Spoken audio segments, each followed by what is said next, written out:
Chapter 166 जाओ वापस जाना। Greetings general.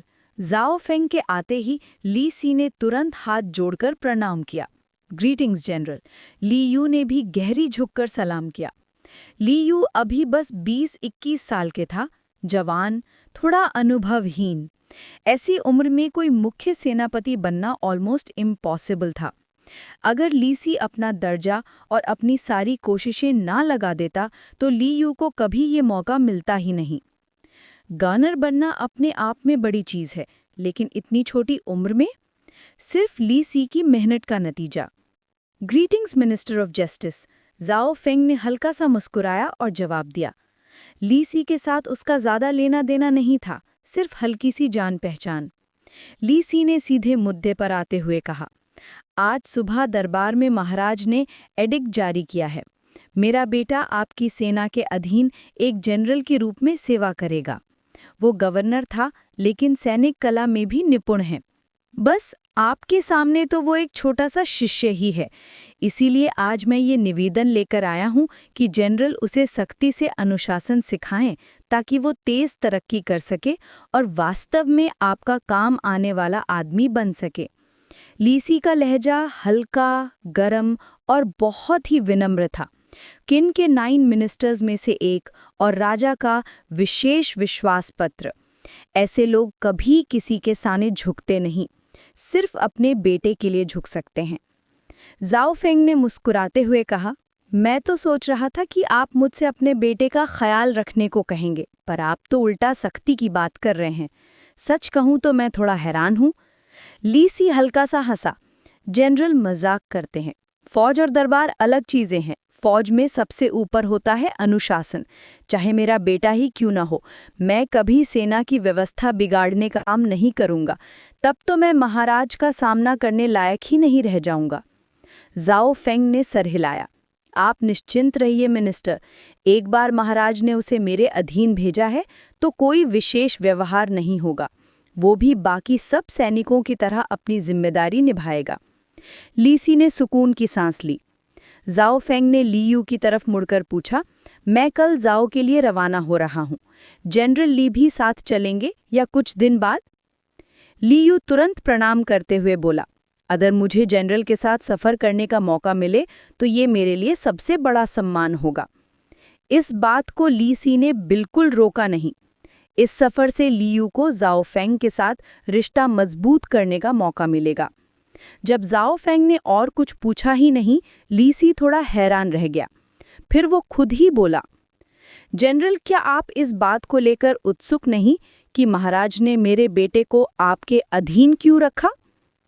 जाओ फेंग शांत स्वर में बोला, राजा जिसे भेजे मुझे कोई एतराज़ नहीं। इसमें क्यूरियोसिटी की क्या बात है?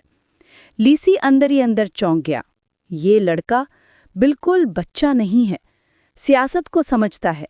लोग कहते रहते हैं कि ये सिर्फ तलवार चलाना जानता है, पर असली बात तो कुछ और ही है। थोड़ी देर बाद ली सी ने असली बात कही, मैंने ही महाराज से निवेदन किया था कि मेरा बेटा आपके साथ रहे, ताकि हमारा परिवार, हमारी वंश परंपरा सुरक्षित रहे। दरबार भी एक रणभूमि ही है जनरल, और ये युद्ध तलवार से नहीं, राजनीति से लड़ा जाता है। मैं नए खानदान में सबसे ऊपर हूँ और पुराने मंत्री मुझे काट खाने को तैयार रहते हैं। अगर कल को कुछ भी हो जाए तो कम से कम मेरा बेटा आपके साथ सुरक्षित रहेगा। जाओ फेंग बिल्कुल एक्सप्रेशनलेस रहा। मिनिस्टर, आप ज्यादा सोच रहे हैं। जब तक महाराज हैं, आपका खानदान फलेगा फूलेगा। ली सी हल्का सा मुस्कुराया, पर 100 साल बाद उसका क्या? खैर, मैं अपना बेटा आपके हवाले करता हूँ। दरबार में अगर वोंग जांग जैसे लोग आपको फिर से निशाना बनाएं तो मैं इस बार चुप नहीं रहूँगा। ये कहकर ली सी ने अपना ऑलिव ब्रांच पेश किया। जाओ फेंग ने स्वीकार करते हुए कहा, फिर तो मैं मिनिस्टर का आभारी हूँ। साथ ही वो सीधा बोल पड़ा, अगर आप और कुछ कहना चाहते हैं तो कहिए। ली सी थोड़ा शर्मिंदा सा लगा। एक प्रश्न और था, आप और हान फी क्या वास्तव में करीबी दोस्त हैं? जाओ फेंग शांत स्वर में बोला, हाँ, मैं उसे अपना करीबी मित्र मानता हूँ। ली सी ने हाँ में हाँ मिलाई। तभी तो जब भी वोंग ज़ैंग या चुन्यू युए आप पर हमला करते, हानफी तुरंत आपके पक्ष में बोल पड़ता। ली सी फिर रुक कर बोला, मैं हानफी से माफ़ी मांगना चाहता हूँ। मैंने कुछ गलतियाँ की थी जब वो पहली बार किन लौटा था। ज़ाओ फेंग ने सीधा मना कर दिया, ये आपकी और हानफी की बात है, मैं बीच में नहीं पड़ता। अगर आपको सच्ची पश्चाताप है तो खुद जाकर कहिए। ली सी ने गहरी सांस ली। फादर, लियू ने कहा, मुझे नहीं पता आपके और अंकल हान के बीच क्या हुआ, पर मैं ज़ाओ पहुंचते ही उनसे मिलकर माफ़ी ज़रूर मांगूंगा। इस पर ली सी ने उसे स्वीकृति से देखा। तभी, ब्रदर, कल सिंगयांग छोड़ रहे हो? ज़ाओ यिंग की आवाज़ सुनाई दी। ली सी और ली यू दोनों ने उस तरफ देखा और ली यू तो वहीं जम गया। So beautiful. ज़ाओ यिंग का काला लाल लंबे डिज़ाइन का लॉन्ग ड्रेस, उसका खूबसूरत ऑरा, बस एक ही नज़र में ली यू का दिल हाथ से निकल गया।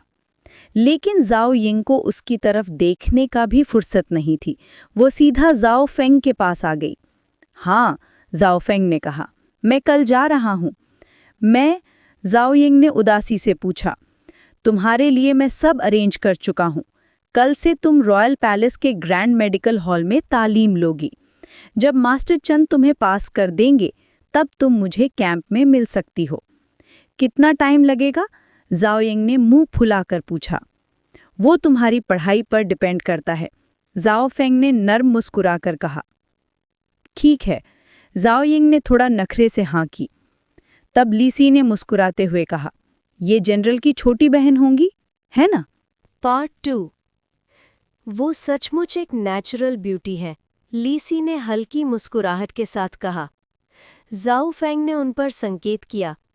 ये हैं लॉर्ड तिंगवे, ली सी, और ये उनके बेटे ली यू। ज़ाओ यिंग ने एक हल्का सा नमस्ते किया, फिर सीधा ज़ाओ फेंग की तरफ मुड़कर बोली, ब्रदर मैं नीचे जा रही हूँ। ये कहकर वो बिना किसी को देखे सीधी निकल गई। उसे कभी भी अजनबियों के सामने रहना पसंद नहीं था। लेकिन ली यू, उसकी नज़र उस पर ऐसे टिकी रही जैसे वक्त रुक गया हो। तब तक देखता रहा जब तक ज़ाओ यिंग पूरी तरह दिखाई देना बंद न हो गई हो। ज़ाओ फेंग ने उसकी तरफ देखकर कहा, जनरल ली, हम कल सवेरे निकल पड़ेंगे। अगर आपको कुछ तैयारी करनी हो तो घर जाकर कर लीजिए। ज़ियानयांग और सेना का जीवन अलग होता है। युनज़ोंग कोई ऐशो आराम की जगह नहीं, तैयार रहना बेहतर होगा। ली यू तुरंत झुककर बोला, धन्यवाद जनरल, मैं समझ गया। ली सी ने भी समझ लिया कि अब निकलने का वक्त है। जनरल, जब आप कल जा रहे हैं तो हम भी आज की आज चलते हैं। दोनों बाप बेटा ने हाथ जोड़कर सलाम किया और निकल गए। उन्हें जाते देखकर ज़ाओ फेंग हल्की सी हंस दिया। ली सी क्षमता रखता है, पर उसका दिल बहुत छोटा है। हान फेई को कभी मारने की सोची थी, अपने पुराने साथी को ही साफ कर देना चाहता था। इससे उसकी फितरत समझ आती है। चिन के लिए वफादार जरूर है, पर उसकी अतिरेक मेहनत और मनचाही उसे बर्बाद कर देगी। रॉयल एडिक्ट में हादसी छेड़ी होती तो शायद उसका पूरा खानदान उस बुरे अंजाम से बच जाता। ली यू को मेरे अधीन भेजना, ये एक चालाक कदम है। अगर वो वफादार रहा तो मैं उसे संभाल सकता हूँ। आउटसाइड जाओ रेजिडेंस। गाड़ी में बैठते ही ली सी ने अपने बेटे को डांट लगाई। यूअर, तुमसे अभी अभी गलती हो गई। यूअर घबरा गया। फादर, मैंने क्या किया? जब ज़ाओ जनरल की बहन आई थी तुम बस उसे घूरते ही रहे। ये बेहद बदतमीजी थी। यूअर ने तुरंत सिर झुका दिया। मैं मानता हूँ, मुझसे गलती हो गई। ली सी ने गंभीरता से कहा। यूअर, तुम अभी तक विवाहित नहीं हो। सारी विवाह प्रपोजल्स को तुमने ठुकरा दिया है। पर जनरल ज़ाओ की बहन के बारे में कोई सपना देखना छोड़ दो। यूअर चौंक गया। पर क्यों? ली सी ने सीधी बात कही। ज़ाओ फेंग राजनीतिक विवाह पसंद नहीं करता। अपनी बहन पर किसी तरह का दबाव या अलायंस वो कभी बर्दाश्त नहीं करेगा। बहुत सारे मंत्री अपनी बेटियां उससे जोड़ना चाहते थे, पर मिलने का मौका ही नहीं पाए। और जनरल ने खुद कहा है, जो भी उसकी बहन से शादी करेगा वो उसकी अपनी मर्जी से करेगा। न वो दबाव मानेगा न किसी को करने देगा। अगर वो कभी विवाह न भी करे तो जाओ परिवार उसकी देखभाल करेगा। यूअर ने बेख्तियार कहा, जनरल जाओ वास्तव में असाधारण व्यक्ति हैं। लीसी ने उसकी आंखों की चमक देख ली और थककर सिर्फ एक सांस छोड़ दी। टाइम जंप, जाओ टेरिटरी। जाओ का पूरा क्षेत्र अभी 2 प्रशासनिक हिस्सों में बटा हुआ था। इनका मुख्य प्रबंधक हान फेई, हैंडैन सिटी, पुराने प्रधानमंत्री का हवेली, डॉक्यूमेंट्स का पहाड़ और बीच में बैठा था हान फेई। आंखों के नीचे गहरी डार्क सर्कल्स। दिन रात काम करते हुए 1 महीना। एक अधिकारी ने डर से कहा, माय लॉर्ड, आप रोज इतना काम करते हैं, ये सेहत के लिए ठीक नहीं।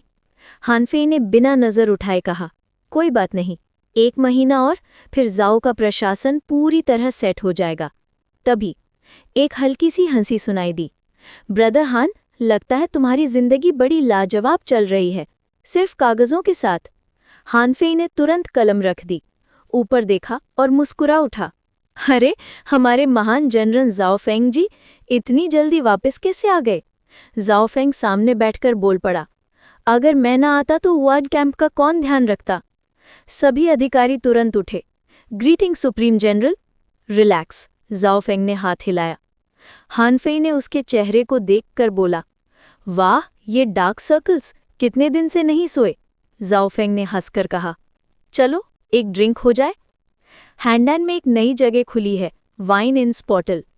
हान फेई ने तुरंत खड़ा हो गया। मैं तुम्हारी शादी में पीना मिस कर दिया था, आज ये कमी पूरी करूंगा। जाओ फेंग ने ईब्रो उठाई। तो फिर चले? हाँ, चलो।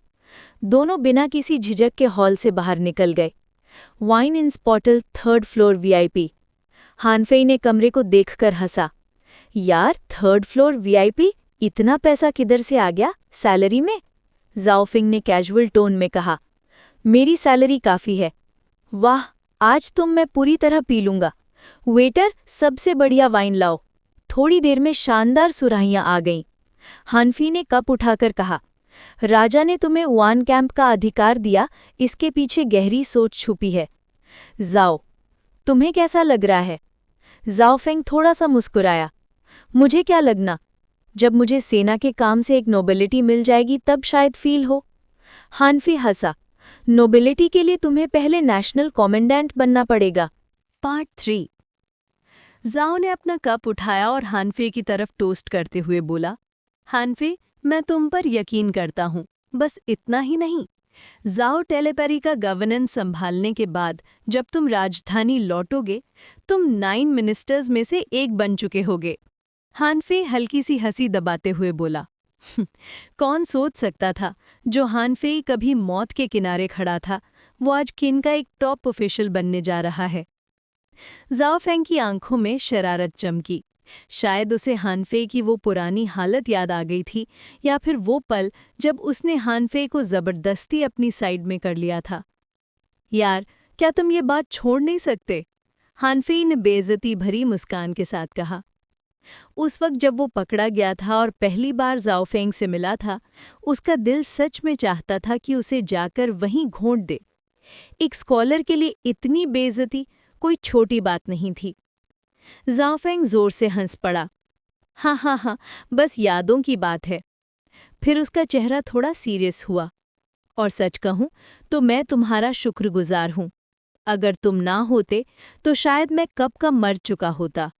सिर्फ उस वक्त लाइफ से हार मान लेने की वजह से नहीं, बल्कि लीसी की वजह से भी। मैं तुम्हारा एहसान 2 बार चुका हूं। हान फेई की आंखों में उस पल गहरी, सारी दिल से निकली हुई शुक्रगुजारी दिख रही थी। शायद इसी एहसान ने ही हान फेई को कोर्ट में हर बार जाओ फेंग के लिए खड़े होने पर मजबूर किया था, चाहे सामने कोई भी हो, किसी भी कीमत पर। उन दोनों के बीच गुजरे हुए वक्त ने ना सिर्फ एहसान को गहरा किया, बल्कि हान फेई को एक असली कॉन्फिडेंट का एहसास भी दिया। जाओ फेंग मुस्कुराया, वैसे मेरे नए मिलिट्री कैंप के 3 चीफ जनरल्स में से 2 मेरे पहले से डेप्यूटी कमांडर्स थे, पर तीसरा कौन है पता है? हान फेई ने क्यूरियोसिटी से पूछा। नहीं, बस ये पता है कि कैंप का नाम मार्शल पीस रखा गया है। कौन है तीसरा? जाओ हंसा। ली यू। नाम सुनते ही हानफे का चेहरा थोड़ा बदला। एक घूंट शराब लेने के बाद बोला, ली यू। हाँ, मैं जानता हूँ, ली सी का बेटा। अपने पिता से बिल्कुल अलग, काफी सीधा साधा। पर ली सी ज्यादा सोच रहा है। जब हिज मैजेस्टी बिल्कुल तंदुरुस्त है, तभी से फ्यूचर की प्लानिंग। ली यू को तुम्हारी कैंप में रखकर, चाहे कल को कुछ भी हो, तुम्हारी जैसा आदमी उससे जरूर बचा लेगा। ली सी, अच्छा खेल गया। हानफे मुस्कुरा दिया। जाओफेंग ने सांस छोड़ी। ली सी को लगता है कि अगर फुसू फ्यूचर में एम्परर बना तो वांगवान और कोएज्वांग उसे नहीं छोड़ेंगे। इसलिए ली यू को आर्मी में डाल दिया। पर ली सी बेकार ही टेंशन ले रहा है। वांगवान और कोएज्वांग दोनों बूढ़े हो चुके हैं, नहीं लगता 10-20 साल और निकाल लेंगे। तुम्हारी जुबान सच में काफी तेज है। अगर उन दोनों ने सुन लिया तो गुस्से से मर ही ना जाएं। जाओ फेंग भी हंस पड़ा। अच्छा हो अगर मर ही जाएं, काफी झंझट कम हो जाएगा। तभी माय लॉर्ड, जांग मिंग की आवाज बाहर से आई। जनरल ली यू नीचे हैं, लॉर्ड हानफे से मिलना चाहते हैं। जाओ फेंग ने हानफे की तरफ देखा। बता दो, मिलना है या नहीं? हानफे ने मुस्कुरा के कहा, मिल लो, मैं अननेसेसरी ग्रजेस रखने वाला आदमी नहीं हूं। ऊपर से पिताजी ने जो किया, बेटा जिम्मेदार नहीं होता। थोड़ी देर बाद लीयू कमरे में घुसा। हानफे को देखते ही वो सीधा घुटनों पर गिर गया। भतीजे लीयू अपने पिता की तरफ से अंकल से माफी मांगता है और उसने बिला हिचकिचाए जमीन पर सर टेक कर पूरा काउटाव किया। हानफे और जाओफेंग ने एक दूसरे को देखा। दोनों के चेहरे पर हल्का सा हैरानी। हानफे ने शांत स्वर में पूछा, माफी क्यों? लियू ने सर उठाया। मैं नहीं जानता कि पिताजी ने अंकल के साथ क्या किया, पर जरूर कोई बहुत बड़ी गलती थी। मैं पिता के फैसलों पर सवाल नहीं उठा सकता, पर मैं उनका बेटा हूं और आपके सामने आए बिना माफी मांगना गलत होता। हानफे की निगाह उस पर टिक गई। क्या तुम चाहते हो कि मैं तुम्हारे पिता को माफ कर दूं? Chapter 167 Yandan, Yunjung city, the king's edict. Li Yu ने धीरे से सर हिलाया और पूरे अदब से बोला, भतीजा यहाँ इसलिए नहीं आया कि अंकल मेरे पिता को माफ कर दें। ये तो सिर्फ एक बेटे का फर्ज था, माफी मांगना जरूरी था। वैसे भी मैं अपने अंकल को अच्छे से जानता हूँ। अगर पिताजी ने कोई छोटी मोटी गलती की होती तो आप जैसे पुराने दोस्त उनके साथ इतना ठंडा बर्ताव कभी नहीं करते। हनफी के होंठ पर एक हल्की सी मुस्कुराहट आई। मेरी सोच अब भी वही है, लीसी है, तुम हो। उठो, जब यहाँ आ ही गए हो तो आज सिर्फ पीने बैठते हैं। लियू धीरे से खड़ा हुआ। धन्यवाद अंकल। जाओफेंग ने कप उठाते हुए बोला, आज बातें नहीं, बस शराब। कल सुबह हम युनजुंग के लिए निकलेंगे। लीसी ने जितनी मुश्किलें पैदा की थीं, जाओफेंग को उन सब में पड़ने का कोई इरादा नहीं था। हनफी जो चाहे वही होगा। हनफी ने घूंट लेते हुए कहा, युनजुंग ने कैंप बनाना 2 काम करता है, यान को डराने के लिए और वी को रोकने के लिए। किन का राजा सही मायने में आगे देखने वाला है। 1 कैंप और 3 काम। जाओफेंग हंसा। देखना यह है कि हम लोग वी पर हमला करते वक्त इस कैंप को डिप्लॉय कर पाएंगे या नहीं। शायद लंतन कैंप को भी मौका ना मिले। हनफी हैरान हुआ। लंतन कैंप ने 2 राज्य तबाह कर दिए और तुम जैसा जनरल दिया।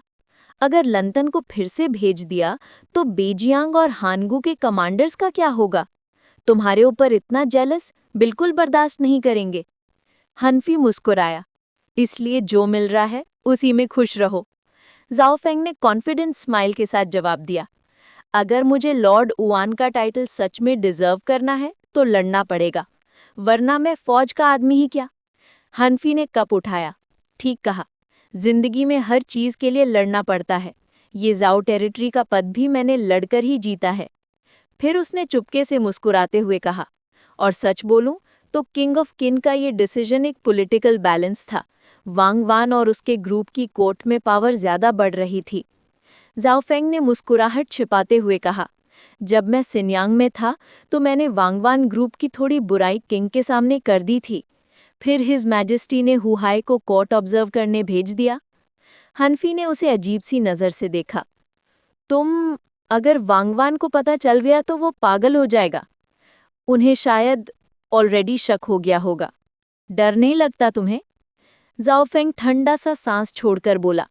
रिटेलिएशन? आने दो। उन्होंने शुरू किया था, मैं सिर्फ जवाब दे रहा हूं। अगर मैं जवाब ना दूं तो आदमी किस बात का? हनफी हंस पड़ा।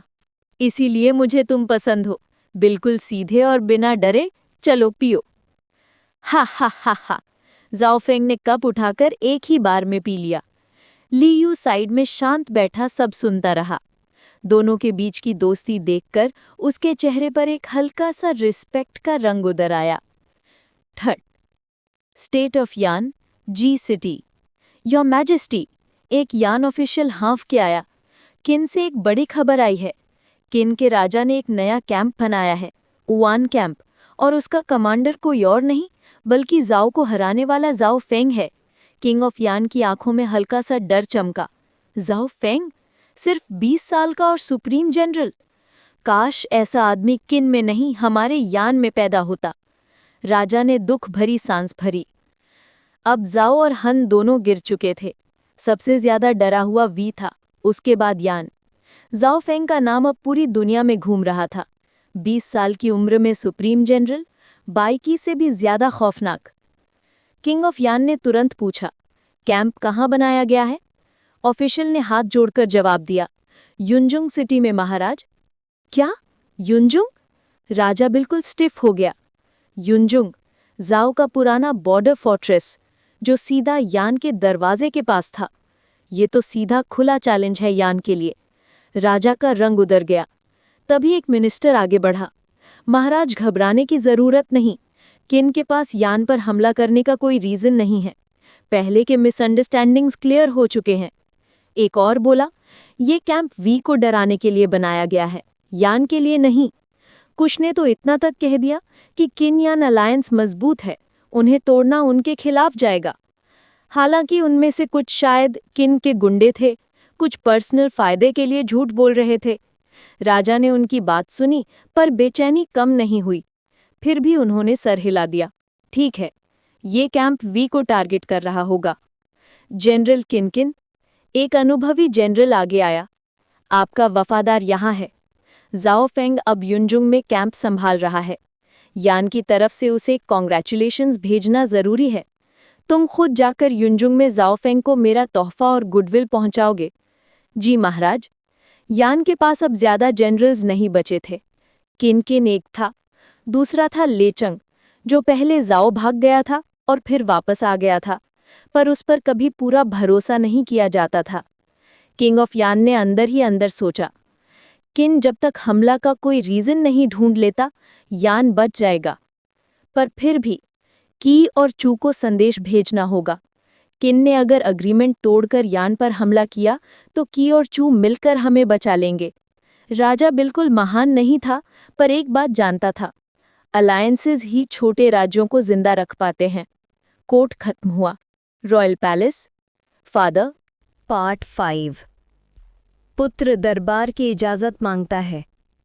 बाहर से यंदन की आवाज हॉल में गूंज उठी। उसकी आवाज सुनते ही किंग ऑफ यन के चेहरे पर एक पल के लिए नफरत झलक गई। फिर भी राज दरबार के नियमों के हिसाब से उसने ठंडे स्वर में कहा, अंदर बुलाओ। क्राउन प्रिंस को अंदर आने का हुक्म है। दरबारी ने आवाज लगाई। यंदन तेज कदमों से हॉल में आया और गहरा झुककर बोला, पुत्र पिताजी को प्रणाम करता है। किंग ऑफ यान ने भवें चढ़ाकर पूछा, मैंने तुम्हें अलग होकर अपने कर्मों पर चिंतन करने को कहा था, अब यहाँ कैसे आ गए? यंदन ने सीधा उत्तर दिया, पुत्र ने सुना है कि यिंगज़ेंग ने युनजुंग में नया किन कैंप बना दिया है। क्या ये बात पिताजी को चिंता नहीं देती? युनजुंग हमारे यन का बॉर्डर है। वहाँ कैंप का मतलब है कम से कम 1 लाख सेना। अगर किन हम पर चढ़ाए तो हम क्या करेंगे? किन की सेना शक्तिशाली है और हमारा यन उनके सामने बिल्कुल कमज़ोर। पिताजी, हमें अभी से सोचना होगा। राजा ने सख्त स्वर में कहा, ये बात तुम्हारी चिंता का विषय नहीं, निकल जाओ। यंदन रुका नहीं। पिताजी, आप यूं चुपचाप बैठे नहीं रह सकते। पुत्र के पास एक महान योजना है जो किन का खतरा पूरी तरह मिटा सकती है। बस एक आदेश दे दीजिए। राजा ने उसकी तरफ भी नहीं देखा। वो जानता था उसका बेटा क्या काबिल है। बस वापस जाओ और दोबारा इस विषय में मत बोलना। अंदर आने की भी कोशिश मत करना जब तक मैं ना बुलाऊं।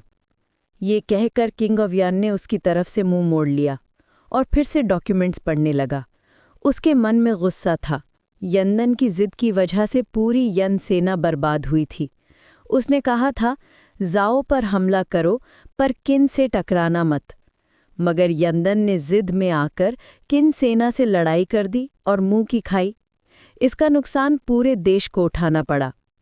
अगर हाल ही में जंग ना हुई होती तो राजा शायद उससे क्राउन प्रिंस का पद भी छीन लेता। पिताजी, मैं... निकल जाओ।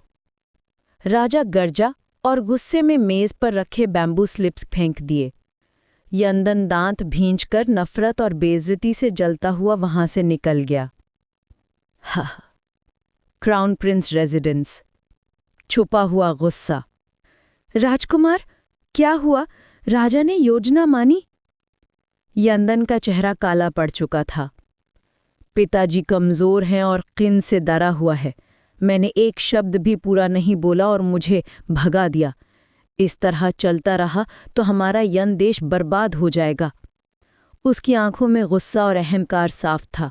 उसके हिसाब से सिर्फ वही देश को बचा सकता था। उसका विश्वासपात्र रिटेनर बोला, राजकुमार का मन राजा नहीं समझ पाता। यंदन ने ठंडी सांस ली। उसकी आवाज में ठहरी हुई खामोशी थी। मेरे पास कोई रास्ता नहीं बचा। देश के लिए मुझे ही कदम उठाना होगा। किन रोज सख्त होता जा रहा है। अगर अभी कुछ ना किया तो यन का अंत निश्चित है। फिर उसने पूछा, जिस काम का मैंने तुम्हें हुक्म दिया था वो पूरा हुआ? रिटेनर ने तुरंत झुककर जवाब दिया, चिंता मत कीजिए राजकुमार, मैंने गुप्त रूप से लोग इकट्ठा कर लिए हैं। असैसिन्स की ट्रेनिंग चल रही है। 1 साल में परिणाम आ जाएंगे। अच्छा, असैसिन्स के साथ साथ फान्यू की पर भी नज़र रखो। वो मरना नहीं चाहिए और यन से बाहर नहीं जाना चाहिए। रिटेनर हैरान हुआ। राजकुमार, एक बात समझ में नहीं आती। ये फान्यू की इतना खास क्यों? ना उसका कुछ खास प्रतिभा, ना कोई बड़ा उपकार। यंदन हल्की ठंडी हंसी के साथ बोला, प्रतिभा का सवाल ही नहीं, पर वो हमारे लिए एक हथियार बनेगा। रिटेनर और भी हैरान। किन ने सालों पहले फानियों की पर रिवॉर्ड लगाया था, इतनी नफरत क्यों? यंदन मुस्कुराते हुए बोला, वक्त आने पर तुम्हें पता चल जाएगा। अंदर ही अंदर उसका दिल काला गुस्सा उगल रहा था। यिंगज़हेंग, तुम डोंग को बचा नहीं पाए, और फान्यू की वही आदमी था जिसने डोंग का जीवन बर्बाद किया। चिंता मत करो, दोनों की मौत मेरे हाथ से होगी। युनजुंग सिटी वॉन कैंप। शहर के बाहर एक विशाल कैंप बनता हुआ खड़ा था। पुराने जाओ बॉर्डर कैंप पर नए बैरिक्स, ट्रेनिंग ग्राउंड्स और डिफेंस स्ट्रक्चर्स खड़े किए जा रहे थे। कैंप लगभग 1 महीना से बन रहा था। जनरल, तुसुई ने रिपोर्ट दिया, बैरिक्स लगभग तैयार हैं। जांगफान भी साथ में था। जाओफंग ने पूछा, मेरी पुरानी एलीट मेन कैंप की सेना आ गई? जी, सब युनजुंग पहुंच चुके हैं। सब एलीट सोल्जर्स को ट्रेनिंग ग्राउंड में जमा करो। ढोल बजने लगे। सेना 3 तेज कदमों से ग्राउंड की तरफ भागी। जाओफंग कमांड प्लेटफॉर्म पर खड़ा उन्हें देख रहा था, आंखों में एक गर्व की चमक। कैंप की जिंदगी, यही असली जीवन है। जंग, खून और गुब्बारा, यही मर्दों का रास्ता है। 2 महीने बाद भी उनके डिसिप्लिन में जरा भी कमी नहीं थी। तुसुई गरजकर बोला, ग्रेट किन के एलीट सोल्जर्स, जनरल के सामने प्रणाम करो। जनरल को नमन। जंगल हिला देने वाली 2000 आवाजों ने आसमान हिला दिया। ये वही सेना थी जो ज़ाओफंग के साथ हर जंग में लड़े थे। उसके लिए वो सिर्फ सोल्जर्स नहीं, उसका परिवार था। ज़ाओफंग ने हाथ उठाया। मैं 2 महीने दूर रहा, पर तुम लोग अब भी पहले की तरह मजबूत और डिसिप्लिन्ड हो। मैं तुम सब पर गर्व करता हूँ। जनरल के लिए जान हाजिर, जान हाजिर। फिर उसने हुक्म पढ़कर सुनाया। तुसुई और ज़ांगभान को मुख्य सेनापति यानी मेन जनरल्स बनाने का राजा का फरमान। दोनों को 2-2 पदों का प्रमोशन। तुसुई और ज़ांगभान दोनों ने जोर से पुकारा, हम पर महाराज का महान अनुग्रह है। उनके चेहरे खुशी से चमक रहे थे। उनके मन में एक ही बात चल रही थी, अगर हम ज़ाओफंग के साथ ना होते तो कभी इतना बड़ा पद ना मिलता। Part 6 Li Yu. 2 जनरल्स की अपॉइंटमेंट अनाउंस करने के बाद ज़ाओफंग की आवाज़ एक बार फिर ट्रेनिंग ग्राउंड में गूंज उठी। कमांडिंग, पावरफुल, बिल्कुल एक सुप्रीम जनरल की तरह। Li Yu, I am here. Li Yu पूरे मिलिट्री अटायर में सामने आया, लेकिन क्योंकि वो कभी बैटलफील्ड पर नहीं गया था, उसके अंदाज में वो सोल्जर वाला खतरनाक ऑरा बिल्कुल नहीं था। इस वक्त एक बड़े पद पर अपॉइंट होने का प्रेशर उसके चेहरे पर क्लियरली दिख रहा था। देश चलाना और सेना संभालना ये दोनों बिल्कुल अलग दुनिया थी, और आज लीयू पहली बार मिलिट्री वर्ल्ड का असली वजन महसूस कर रहा था। ज़ाओफंग ने रॉयल डिक्री खोला और गहरी आवाज में पढ़कर सुनाया। Royal decree from the king of Qin. Li Yu, governor of Beidi commandery, administration में निपुण और मिलिट्री स्ट्रैटेजी में भी कुशल माना जाता है, इसलिए इसे वुआन कैंप के 3rd मेन कैंप का मेन जनरल अपॉइंट किया जाता है।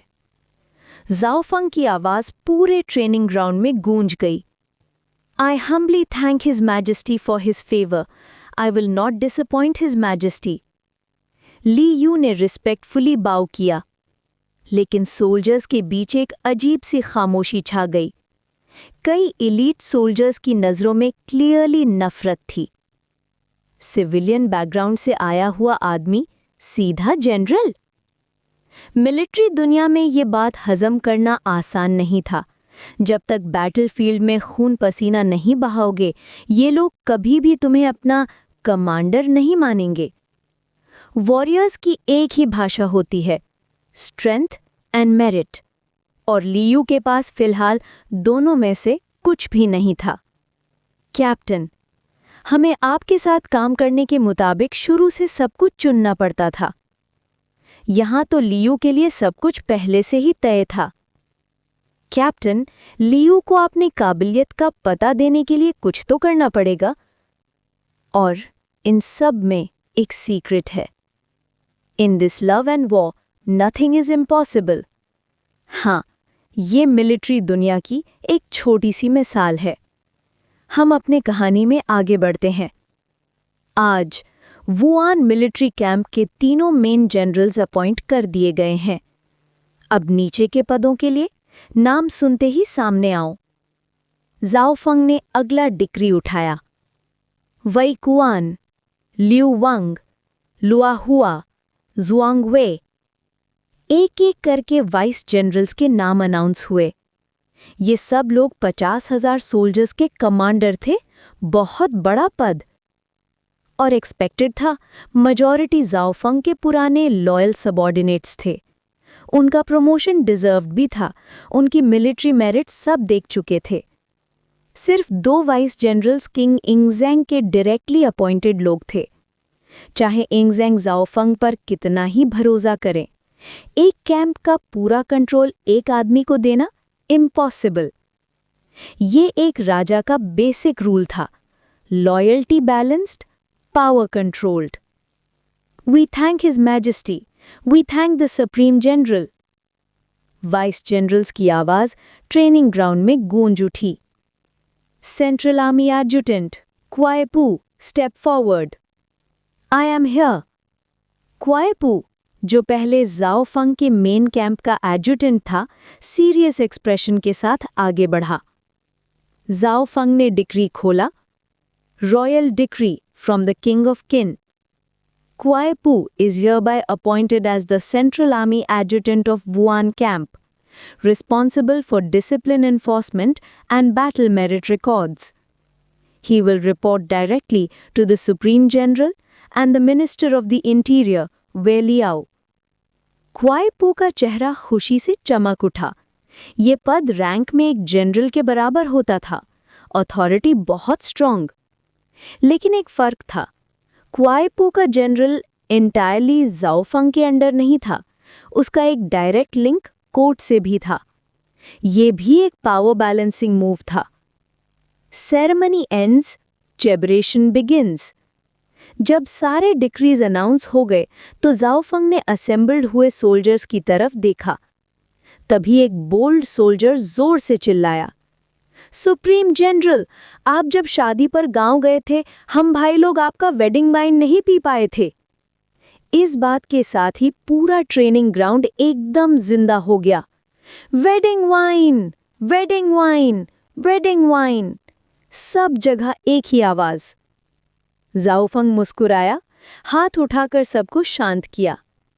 जब ट्रेनिंग ग्राउंड बिल्कुल चुप हो गया तो उसने बुलंद आवाज में कहा, मैं कैसे भूल सकता हूं अपने भाइयों को।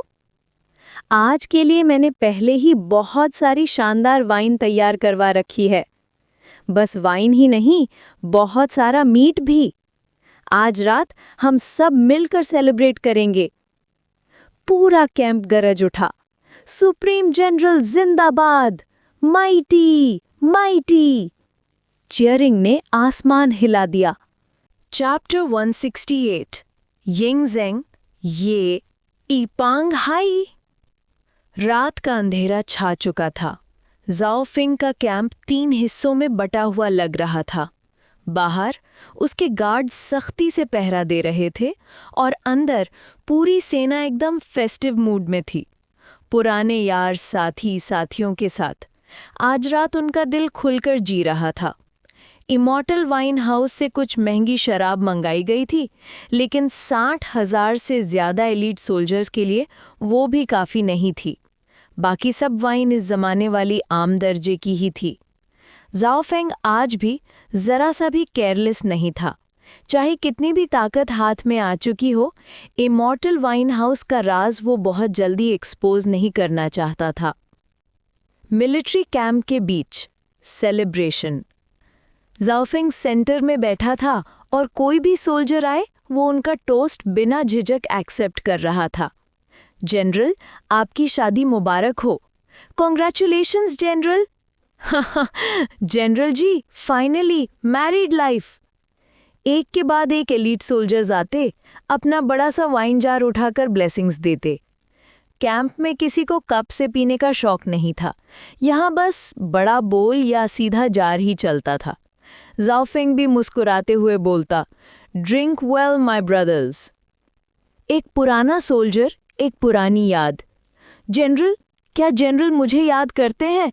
जब मैं लॉजिस्टिक्स में था, हान सोल्जर्स ने मुझे कुचलने जा ही रहे थे, लेकिन आपने बीच में आकर मेरी जान बचाई थी। जाओ फेंग ने उसे देखा, फिर मुस्कुराया। वो कोई। ये नाम सुनकर वो कोई का दिल हिल गया। उसकी आवाज़ कांप रही थी। जनरल, आपको मेरा नाम याद है? जाओ फेंग ने हल्का सा साय किया।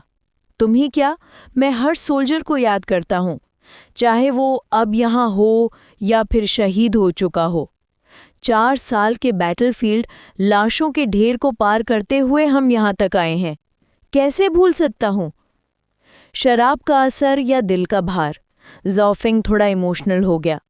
तभी पीछे से एक आवाज़ आई, अरे वो कोई, नाटक मत कर, हम सब तो तुम लोगों को पीछा करने वाले ग्रुप में थे। पूरा कैंप एकदम से चुप हो गया। फिर जब सबने बोलने वाले सोल्जर को पहचाना,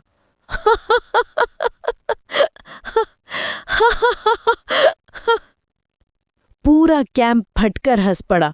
चन क्वान, तूने मोमेंट बर्बाद कर दिया। सिर्फ चन क्वान ही नहीं, मैं भी था, और मैं भी, और मैं भी। एक के बाद एक सोल्जर्स खड़े हो गए। साफ समझ आ रहा था, ये सब वो सोल्जर्स थे जो कभी हान ऑन मी से थे। और आज चिन के एलीट बने बैठे थे। एक सोल्जर हंसकर बोला, तुम लोग भागे, हमने चेज किया। उस दिन अगर जनरल नहीं होते हम तो सब मर जाते। रनिंग? अरे पूरा हान कैंप भाग रहा था तब। पूरा कैंप जोर जोर से हंसने लगा। कोई दुश्मनी नहीं, कोई ग्रजेस नहीं, सिर्फ पुरानी यादें। एक टाइम के दुश्मन आज एक ही झंडा के नीचे भाई बन चुके थे। ज़ाओफेंग ने उन्हें देखकर हल्के से स्माइल किया। ये ही असली ब्रदरहुड थी, खून से लिखी गई, बैटलफील्ड में सोल्डर हुआ रिश्ता। आज नो रूल्स, कल नो ड्यूटी। आज पूरी सेना को ओपनली पीने की परमिशन थी और कल की ड्यूटी भी कैंसिल, सिर्फ गार्ड ड्यूटी वाले ही काम पर रहेंगे। इसलिए हर सोल्जर ने आज का मौका दिल से एंजॉय करने का इरादा कर लिया था। सियानयांग ज़हैंगटाई पैलेस के अंदर महागंभीर एटमॉस्फेयर था। योर मैजेस्टी, ज़ाओ गाओ ने झुककर रिपोर्ट दिया। एक और मर गया। पीछे एक बॉक्स था जिसमें खामोश पड़े हुए कुचले हुए रैबिट्स थे। बहुत बार टेस्ट कर लिया हमने, ज़ाओ गाओ ने आगे कहा। जनरल ज़ाओफेंग सही थे, ये एलिक्सिर हकीकत में जहर है।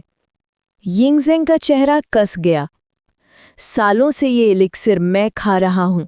अगर ज़ाओफेंग नहीं बताता तो धीरे धीरे ये पॉइजन मुझे अंदर ही अंदर बांध देता और एक दिन मैं मर जाता। ज़ाओ गाओ और साथ के सर्वेंट सब तुरंत जमीन पर झुक गए। योर मैजेस्टी पर स्वर्ग का आशीर्वाद है और जनरल ज़ाओफेंग का टाइमली वार्निंग, ये दोनों ही आपकी रक्षा के लिए थे। अगर अब आप एलिक्सिर लेना बंद कर दें और रॉयल फिजिशियंस डिटॉक्स कर दें तो जहर पूरा निकल जाएगा। यिंगज़ेंग की आंखों में खौफ नहीं, खूनी गुस्सा भर गया। टू टेर पॉइजन मी। उसकी आवाज नीचे उतरकर और ज्यादा खतरनाक हो गई। I will not let this go. Rain Xiao, your servant is here. Elixir hall के सब एल्केमिस्ट्स को गिरफ्तार करो। रेन शियाओ ने झुककर जवाब दिया, your servant obeys. Run Shao बिना एक सेकंड वेस्ट किए तुरंत बाहर निकला और राजसी हुक्म के मुताबिक एक बड़े जत्था के साथ सीधा डान हॉल की तरफ मार्च कर गया। डान हॉल राजमहल के अंदर ही था, पर हैरेम में नहीं, बल्कि बाहरी महल में जहां सरकारी कामकाज होता था। अंदर एक के बाद एक बड़े हॉल्स थे। हर हॉल में बड़े एल्केमी फर्नेसेस जल रहे थे, जिनमें एल्केमिस्ट्स लगातार काम कर रहे थे। कुछ लोग आग को ठीक रखने के लिए फ्यूल डाल रहे थे। पूरा महल धुआं, गर्मी और मेडिकेटेड खुशबू से भरा हुआ था। इस दौर में एल्केमिस्ट्स की खासी इज्जत होती थी। सिर्फ राजा ही नहीं, बड़े मंत्री, नोबल्स और ताकतवर लोग सब लॉन्जेविटी और इमॉर्टैलिटी के पीछे पागल थे। इसलिए किसी के दरबार में एक दो एल्केमिस्ट्स होना बिल्कुल नॉर्मल था। डन हॉल के अंदर आज कितनी पिल्स रिफाइन हुई हैं? शू लिन, डेप्यूटी हेड एल्केमिस्ट, ने पूछा। वो शूफू का सीनियर डिसाइपल था और अभी शूफू किसी दूसरे देश में रेयर हर्ब्स की तलाश में गया हुआ था। इसलिए फिलहाल डन हॉल की जिम्मेदारी शू लिन के ऊपर थी। डेप्यूटी हेड एल्केमिस्ट, आज हमने 50 स्पिरिट एनहांसिंग पिल्स और 50 ड्रैगन टाइगर पिल्स रिफाइन की हैं, एक सबऑर्डिनेट एल्केमिस्ट ने रिस्पेक्ट के साथ रिपोर्ट दिया। अच्छा, शू लिन ने सर हिलाया। हिज मैजेस्टी हम पे पूरा भरोसा करता है, गलती की जरा सी गुंजाइश नहीं है। बस तभी क्लंक क्लंक क्लंक बाहर से तेज कदमों की और आर्मर टकराने की आवाज आई। डेप्यूटी हेड एल्केमिस्ट, मुसीबत है! एक डरावना सा सर्वेंट दौड़ते हुए अंदर आया। डन हॉल को इंपीरियल गार्ड्स ने घेर लिया है। Imperial guards? शू लिन बिल्कुल हिरन रह गया। तभी धड़ धड़ धड़ भारी कदम सीधे उनकी तरफ बढ़ते आए और तुरंत ही रानशाओ अंदाजे शाही में अंदर दाखिल हो गया। रानशाओ का हुक्म। कमांडर रानशाओ, ये सब क्या हो रहा है? शू लिन ने परेशानी से पूछा। रानशाओ की आवाज बिल्कुल ठंडी थी। हिज मैजेस्टी का फरमान है कि डन हॉल को सीधे सीधे सील कर दिया जाए। सारे एल्केमिस्ट्स और सर्वेंट्स को गिरफ्तार करके जंगताई पैलेस ले जाओ। एक इशारा ही काफी था। इंपीरियल गार्ड्स आगे बढ़ गए और पूरे डन हॉल को पल भर में कंट्रोल कर लिया। ये क्या हो रहा है? हमने क्या गुनाह किया है? शूलिन बिल्कुल घबरा गया। जंगताई पैलेस पहुंचकर सब पता चल जाएगा, रनछाओ ने ठंडा सा जवाब दिया। ले जाओ इन सबको। इंसाफ, ये जुल्म है। हम बेकसूर हैं। हमने कुछ गलत नहीं किया। एल्केमिस्ट्स और उनके सर्वेंट्स जोर जोर से चीखने लगे, लेकिन गार्ड्स के चेहरे पर जरा सी भी रहम की झलक नहीं थी।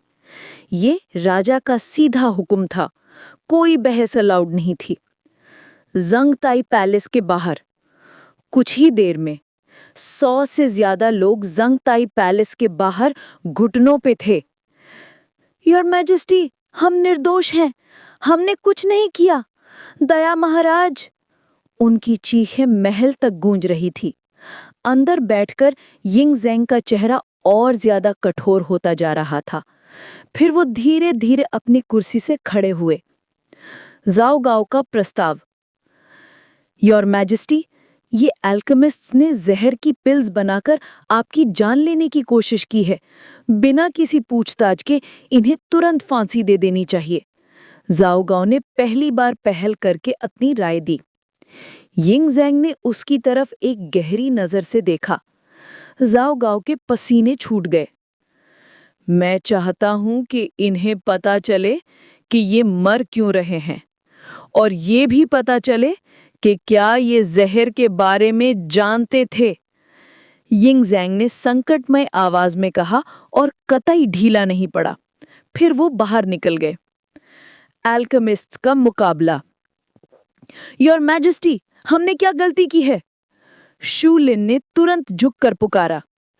यिंग ज़ेंग की आवाज बर्फ जैसी ठंडी थी। क्या तुम्हें पता था कि एलिक्सर जहरीले हैं? इस एक सवाल से ही साफ साफ दिख गई सच्ची तस्वीर। कई एल्केमिस्ट्स बिल्कुल हिरण थे, लेकिन कुछ के चेहरे एकदम रंग बदल गए। यिंग ज़ेंग की नजर ने वो पलट गया चेहरा पकड़ लिया। तो कुछ लोग जानते थे। इतने सालों तक मैंने तुम पर भरोसा किया और तुमने मुझे जहर पिलाया। ये बगावत है। मर्दान, पूरा डन हॉल कोर्ट चांसलर के ऑफिस भेजो। ली सी उनकी जड़ तक पूछताछ करेगा। इल्जाम राजद्रोह। ये आम शब्द नहीं थे। ये एक कुल कांडिया करने वाला फैसला था। एल्केमिस्ट्स का रंग उड़ गया। दया महाराज, हम निर्दोष हैं। हम कभी आपको नुकसान नहीं पहुंचाते। पर यिंग ज़ेंग का मन पत्थर हो चुका था। सबूत। शूलिन ने हालात पकड़कर पुकारा। योर मैजेस्टी, कोई गलतफहमी होगी। वो पिल्स कैसे जहरीले हो सकते हैं? इशारा मिलते ही पैलेस अटेंडेंट्स एक बॉक्स लेकर आए जिसमें रैबिट्स की लाशें थीं। रनछाओ ने ठंडे लफ्जों में कहा, कुछ दिनों से हिज मैजेस्टी इन पिल्स को रैबिट्स पर टेस्ट कर रहे थे। 20 रैबिट्स, सब मरे 4 दिन के अंदर। देखा अब? शूलिन का जिस्म ढीला पड़ गया। कैपिटल में सनसनी। कुछ ही गार्ड पूरे एल्केमिस्ट्स को लेकर निकल गए और ये खबर इतनी तेज फैल गई, पूरा राजधानी हिल उठा। प्रिंसेस मैंशन में, प्रभु, वो डन हॉल के सब एल्केमिस्ट को जेल में डाल दिया गया है। वांगवान हाफते हुए अंदर दौड़ा आया। हाँ, मैंने सुन लिया। कहते हैं पिल जहरीली थी। वो राजद्रोह में फंसे हैं। ये तो कभी सोचा भी नहीं था। वांगवान ने गहरी सांस ली। हिज मैजेस्टी ने एल्केमिस्ट्स पे सदा ही भरोसा किया है, खासकर सूफू पर अब पूरा डन हॉल जेल में है।